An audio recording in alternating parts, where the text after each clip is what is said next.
મથુરાના રસ્તા પર બાળકો રમી રહ્યા હતા, આનંદ કિલ્લોલ કરી રહ્યા હતા. એકબીજાની મસ્તીમાં મશગુલ બાળકો રમત રમી રહ્યા હતા. એવામાં જ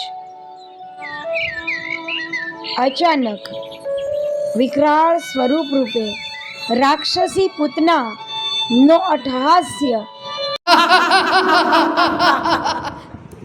અને એનો હાહાકાર સાંભળીને બાળકો ત્યાંથી નાસવા લાગ્યા, ભાગવા લાગ્યા.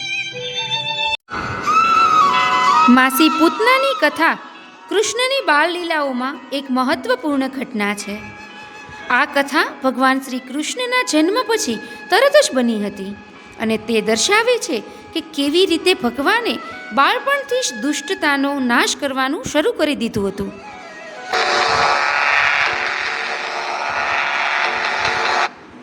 પૂતના આવી રાજા કંસને પ્રણામ કરે છે.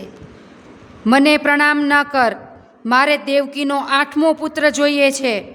એ નક્કી જ છે કે એ પુત્રીને દેવકીએ જન્મ આપેલ ન હતો, પરંતુ દેવકીનો 8મો પુત્ર ગોકુળમાં છે. તેને શોધી તેનો વધ તારે કરવાનો છે. પૂતના, તે મારો મોટામાં મોટો શત્રુ છે.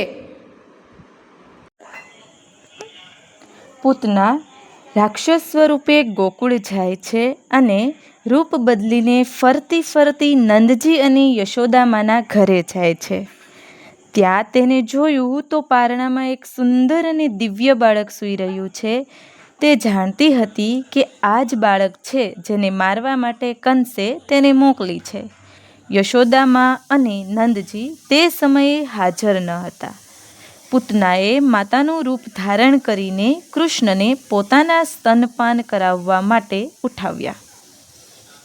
પૂતનાએ પોતાના મૂળ રાક્ષસી સ્વરૂપમાં આવીને ભયાનક અવાજો કર્યા. તેના ભયંકર રૂપ અને ચીસોથી આખું ગોકુળ ધ્રુજી ઉઠ્યું.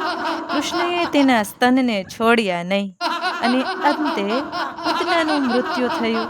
તે ધરતી પર ભયંકર આકારની રાક્ષસીના રૂપમાં પડી.